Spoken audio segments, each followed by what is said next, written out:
神的美福，从耶路撒冷赐给我们，他的儿女必要承受着地土，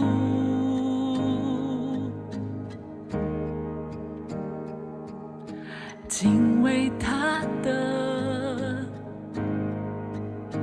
都依靠他的慈爱，他赐福给我们，彰显他的大能。祝福之地是我们的家，耶和华赐福，他同在的恩典，平安喜乐是他的应许，信实的主永远与我同行。祝福之地是他的赐予，在遮盖之下是我的享安息，牛奶与蜜是他的应许，安然居住，全然的心靠你。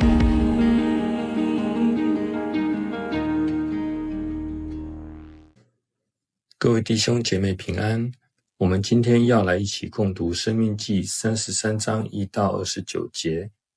这一章是申命记的倒数第2章。当我们把申命记读完，也就来到了除夕，将迎接农历春节的到来。在此先跟大家拜个早年，祝大家新年快乐，以马内利。申命记第33章的主题是摩西在临终前对以色列各支派的祝福。在上一章32章，我们读到摩西的磐石之歌，是摩西在临终前对以色列人民最后的提醒。摩西呼吁以色列人民要记住上帝才是唯一的神，除了他以外别无他神，只有信靠上帝才有真正的盼望。接续的第33章则是摩西在临终前对以色列各支派的祝福。我们可以想到，这很像在创世纪第49章里雅各在临终之前对以色列各支派的祝福。雅各与摩西对12支派的祝福代表了不同阶段的预言与宣告。雅各在临终前预言各子孙日后的遭遇，包含管教与预言性审判。摩西在进迦南地之前，则以诗歌祝福以色列各支派，大多为积极正面的应许，强调各支派在应许之地所得的福分与职责，重点在于恩典与土地分配，是上帝借着摩西向以色列人所发出的勉励，有上帝美好的心意。在开始今天的读经之前，我们先来复习一下以色列12支派是哪12支派。简单来说，雅各的12个儿子是以色列12支派的起源。按年龄大小，依次是流便、西缅、利未、犹大、但、拿弗他利、迦得、亚设、以萨迦、西布伦、约瑟和便雅悯。不知道您是否记得？坦白说，我一直不清楚有哪12支派。感谢主，透过今天的读经，让我可以在当中来重新认识12支派，以及上帝对这12支派不同的应许及恩典。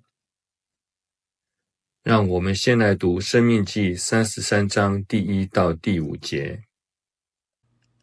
上帝中用的人摩西要死以前，甲以色列人祝福，祝福的话记伫下面。上主对西奈山来，亲像日头对以东起来，对巴兰山照光，伊带千千万万天使来，正手提发光的律法予因。上主实在疼万民，眷顾一生的子民。因坐伫你的脚下，听受你的教示。摩西用律法传予咱，做雅各会中宝贵的产业。上主做王统治以色列，人民的领袖甲以色列众之族自即庆祝。第1到5节表明了上帝对以色列的疼爱。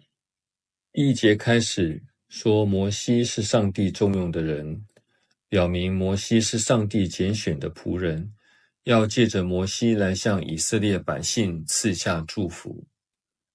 第2节，上帝从西奈山来，手提发光的律法给以色列人。上帝颁布律法的目的是爱以色列百姓，使他们不会成为罪恶的人，让他们可以成为圣洁的百姓，永远享受从上帝而来的福分。第3节说到，上帝实在是很爱以色列百姓，让他们可以坐在上帝的脚前聆听他的教导，就像一位老师在教导他所疼爱的学生。这让我想到路加福音10章马大与玛利亚的故事中，玛利亚在耶稣脚前坐着听他的道，就是在享受那上好的福分。第4节说到，上帝的律法就是以色列人最宝贵的产业。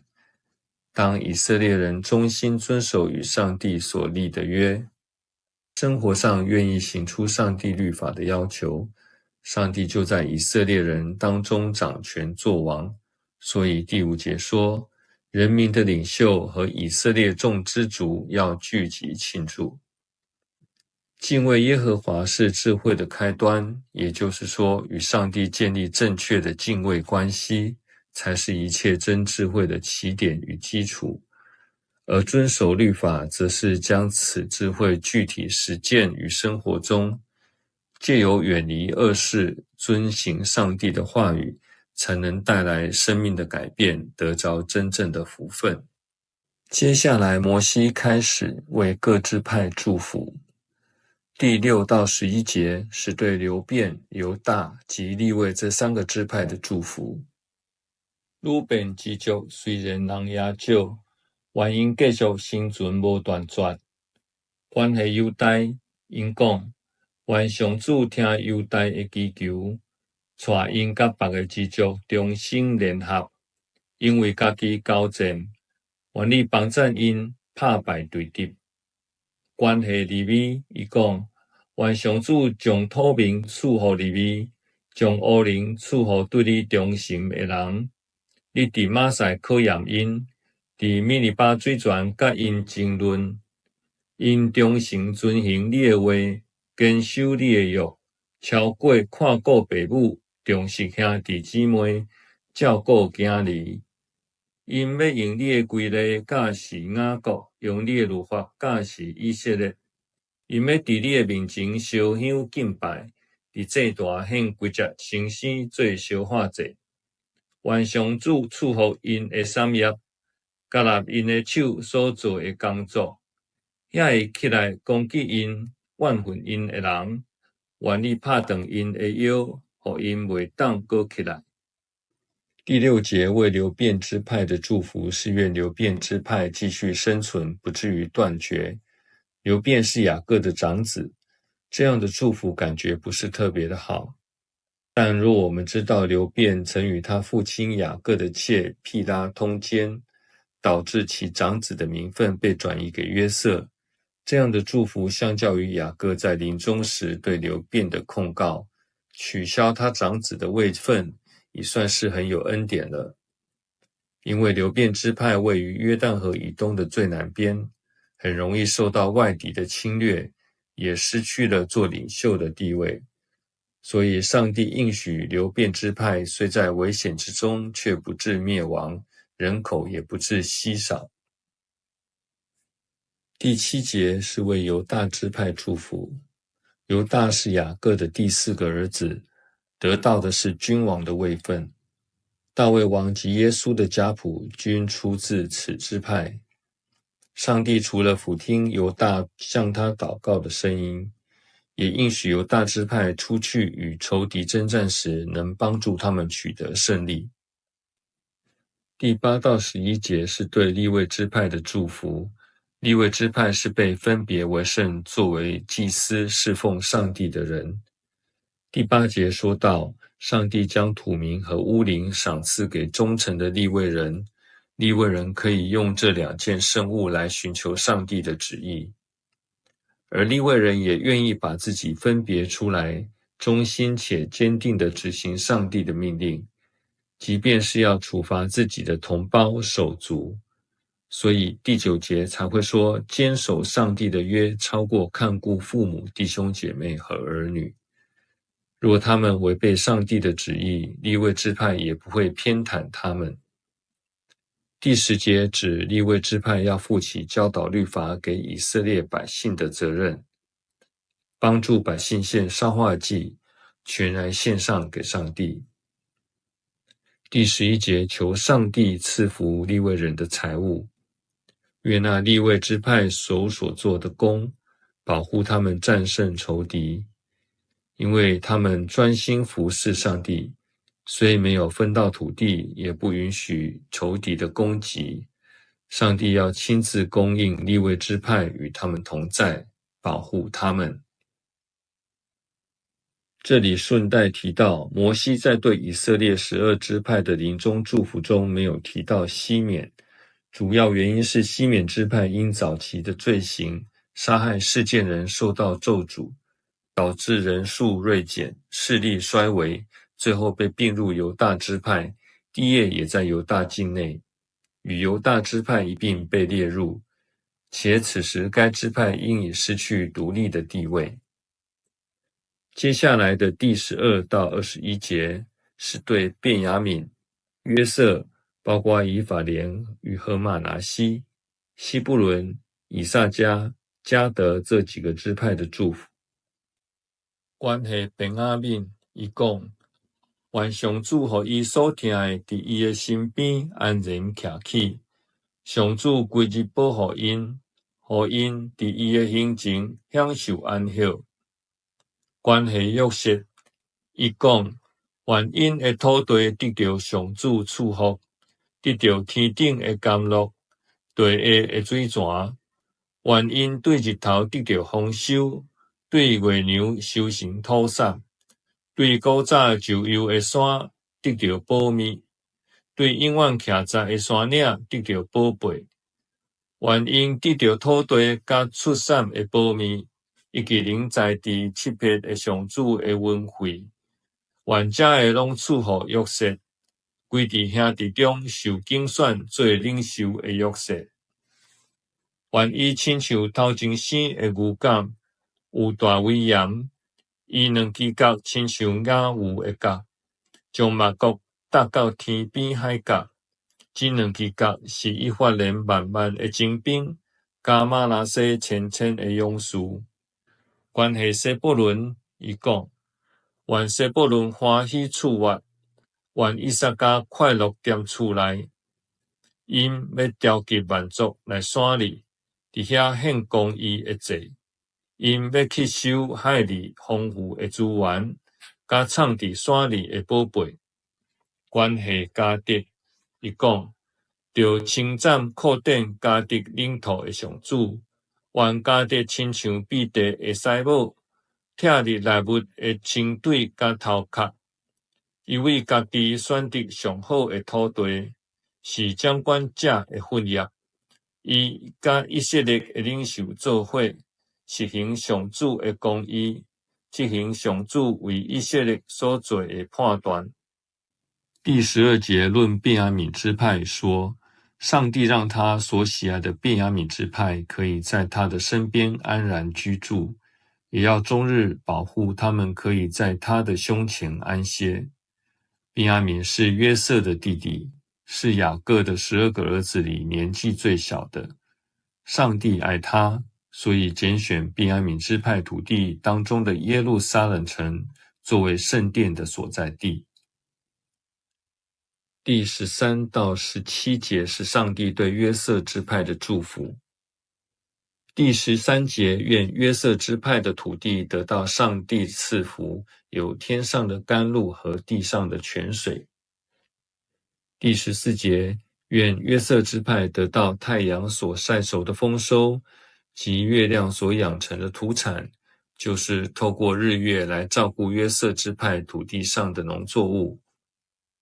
第15节，愿约瑟支派能得地和其中所有的宝物，也就是将一切美好的事物都供应给约瑟支派。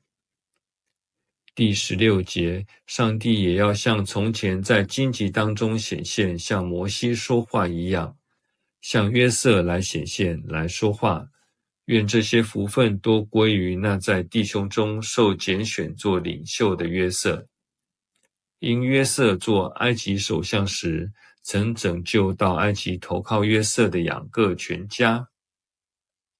第17节说约瑟是牛群中头生的，代表他得着了原本是属于流便的长子的名分，有大威严，因为他曾是埃及的首相。上帝也祝福约瑟，使他像野牛的角有力量，而两只脚分别代表约瑟的两个儿子以法莲和玛拿西，愿他们的兵士有万万，有千千，大有能力。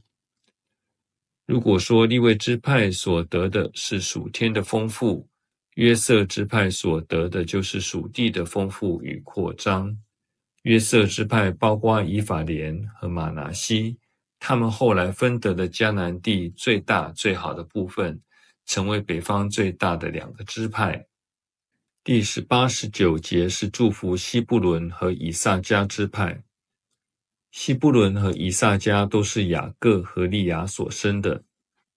西布伦和以萨迦支派的土地位居经贸往来通商必经之地，汇集来自海边的宝物等各种资源，所以与列邦交好并获得财富。列邦也会因着这两个支派归向耶和华，到山上献上公义的祭。第20节说，使迦得扩张的上帝应当称颂。迦得像是藏匿起来的母狮，撕裂敌人的臂膀和头顶。这里其实是在描述上帝帮助迦得支派打败约旦河东的亚摩利王，并获得了领土。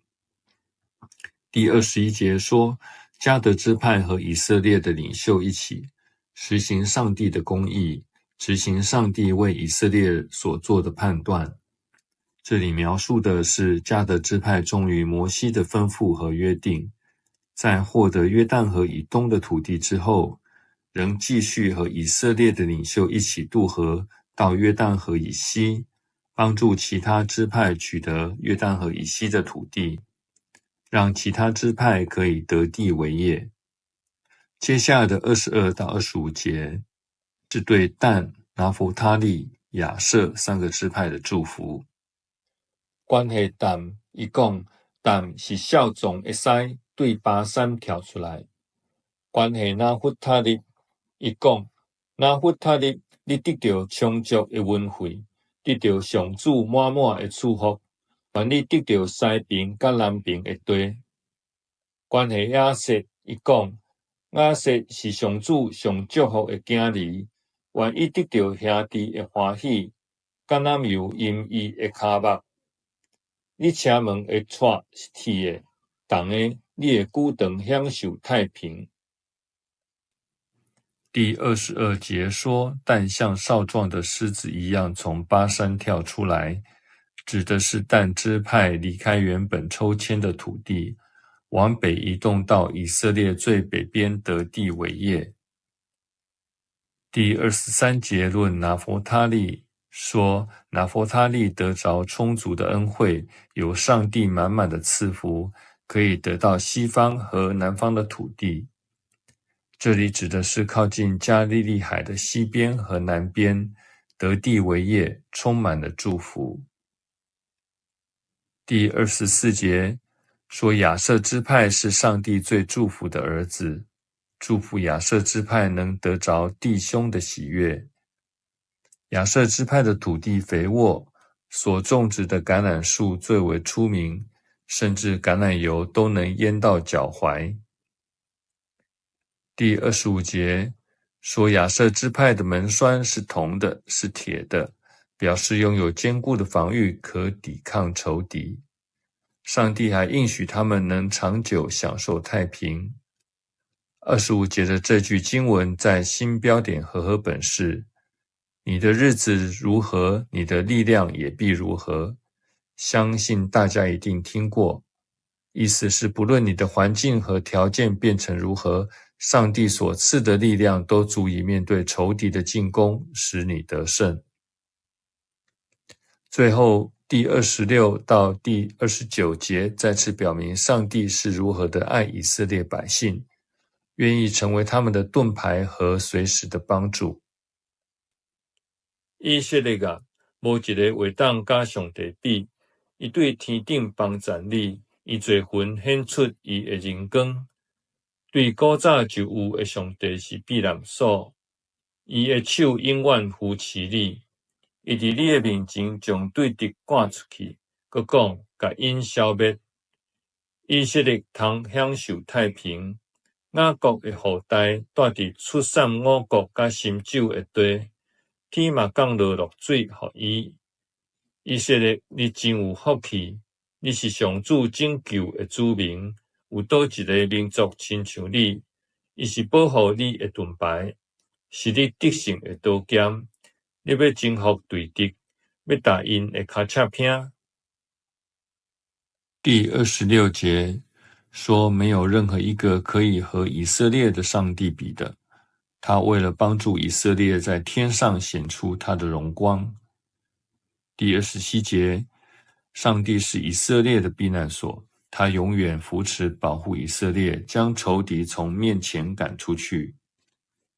第28节说，以色列可享受太平，雅各的后代就是以色列百姓，可以住在出产五谷与新酒的应许之地，天也降下甘霖给以色列百姓。第29节说，以色列是真正有福的，没有其他民族像以色列一样是蒙上帝拯救的子民。上帝是保护以色列的盾牌，是以色列得胜的刀剑，要让以色列战胜仇敌，踏在他们的身上。今天的读经分享就到这里，我们一起来祷告。爱我们的阿爸天父，我们感谢你，藉由摩西对以色列12支派的祝福，我们知道信靠你的人是多么的有福。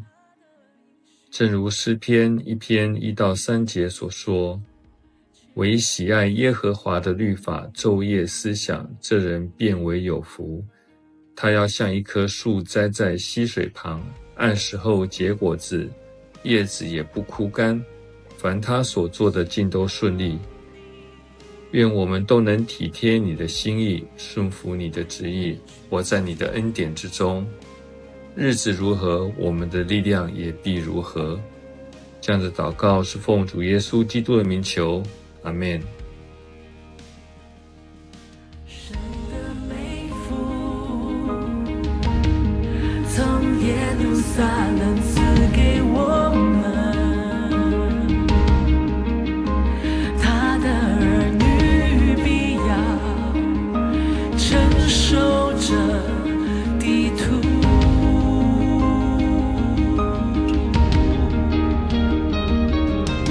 敬畏他的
他是我们的主，力量和盼望，一切在他手中，你爱眷顾着土地，他所赐的平安，世界给不出来，因他与我同在，他是我们的主。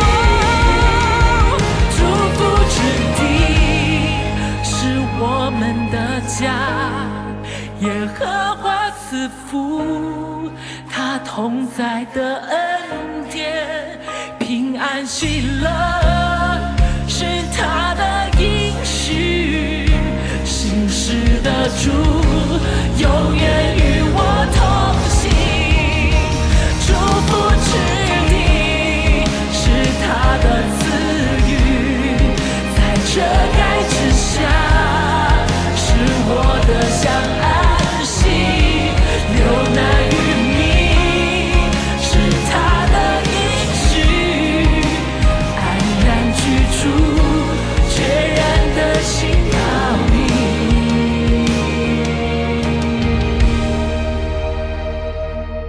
神的美福，他赐给我们。